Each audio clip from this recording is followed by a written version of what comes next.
नमस्कार दोस्तों, जय श्री श्याम। दोस्तों, आप लोगों की कुछ क्वेरी थी, स्पेशल क्वेरी है एक्सटेंशन को लेकर कि हम जूनियर अकाउंटेंट भर्ती परीक्षा जो थी उसमें अंतिम रूप से चयनित हो गए हैं, लेकिन अभी कार्य ग्रहण नहीं करना चाहते।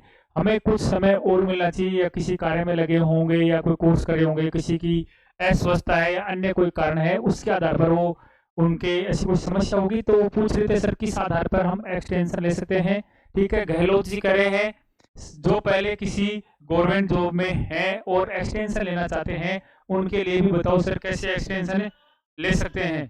ठीक है, तो देखो एक्सटेंशन के आधार होते हैं कि या तो आप पहले से गवर्नमेंट जॉब में हो, आपका डिपार्टमेंट आपको रिलीज नहीं कर रहा है, रिलीव नहीं कर रहा है, उसके आधार पर। ठीक है, या तो उसके आधार पर मिल सकता है।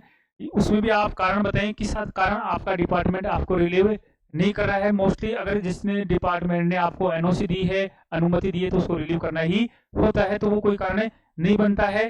तो इस आधार पर किसी प्रकार का अगर आप जॉब में हो तो उसको उसके आधार पर आपको किसी प्रकार का एक्सटेंशन नहीं मिल सकता। हाँ, हो सकता है 10-15 दिन, महीना भर ऐसे निकल जाए, वो अलग बात है। ठीक है, उसकी भी आपको पहले डीटीए में एप्लीकेशन देनी पड़ेगी, उसको स्वीकृत कराना पड़ेगा, उसी के आधार पर मिल सकता है। रुकिया माया ये कह रहे हैं सर पोस्टिंग ऑर्डर के तुरंत बाद में लीव मिल जाएगी क्या? आई मीन ओरिएंटेशन ट्रेनिंग में लीव मिल सकती है क्या, या 15 दिन की ट्रेनिंग करनी जरूरी होती है?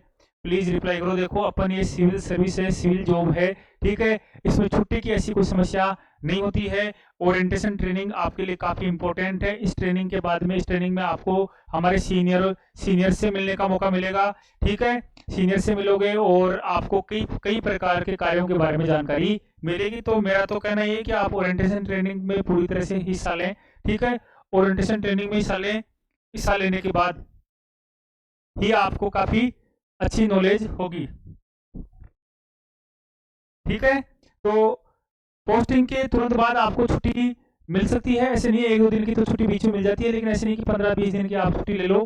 ठीक है, और ओरिएंटेशन ट्रेनिंग के दौरान भी अगर ऐसी कोई समस्या है कि आपको छुट्टी चाहिए तो वो भी छुट्टी मिल जाती है, ऐसी कोई दिक्कत नहीं है, सिविल सर्विस है। ठीक है, फोर्स वगैरह में इनमें थोड़ी दिक्कतें रहती है। आगे कह रहे हैं कि सर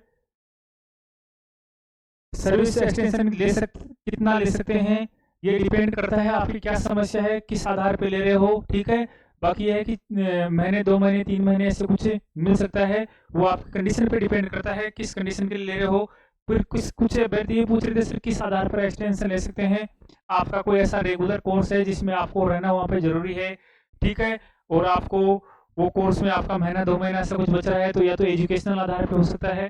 ठीक है, तो एजुकेशनल आधार पे भी पहले मिलता था, लेकिन आजकल उसमें नहीं मिलता। कारण ये है कि आप ज्वाइनिंग करने के बाद में आपका जो जिस कोर्स को आप कर रहे हो उस कोर्स के लिए आप छुट्टी ले सकते हो। ठीक है, तो बाद में भी अगर आप किसी की ऐसी इच्छा हो कि सर मेरे को ये कोर्स करना है या मैं ऐसे पढ़ना चाहता हूँ रेगुलर कोर्स हो, तो उसके लिए भी आपको छुट्टी मिल सकती है। ठीक है, उसमें आपको आपका जो प्रोविजन पीरियड है वो आगे एक्सटेंड हो जाता है। तो हो जरूरी है कि वो कोई रेगुलर कोर्स हो। ठीक है, अब ये एक्सटेंशन लेने का सबसे बड़ा कारण, सबसे बड़ा रीजन क्या हो सकता है, किस आधार पर ले सकते हो? तो ये तो आपको खुद की बीमारी, या आप अगर आपके परिवार में कोई गंभीर बीमारी है, उसकी सेवा करने वाला ऐसा कोई है नहीं, उस आधार पर भी मिल सकता है। ठीक है, मुख्य रूप से आपकी खुद की कोई बीमारी है, या कोई हाथ पांव टूट गया हो, ऐसा कोई समस्या है, कोई विशेष समस्या है, उस आधार पर आपके डॉक्यूमेंट्स को देकर डीटीए डायरेक्टर आपको अनुमति दे सकते हैं एक्सटेंशन की। ठीक है, और कोई ज्यादा कारण नहीं होते हैं। ठीक है, ये नॉर्मल से कुछ समस्या थी एक्सटेंशन की, वो आपको बता दी गई है। इसके बारे में आपकी जो भी समस्या है उसको लेकर आपको डीटीए डायरेक्टर से मिलना होगा एप्लीकेशन के माध्यम से। आपके पास कोई प्रूफ हो वो उनको सुपुर्द करना होगा, उसी के आधार पर आपको मिलेगी। धन्यवाद, जय श्री श्याम।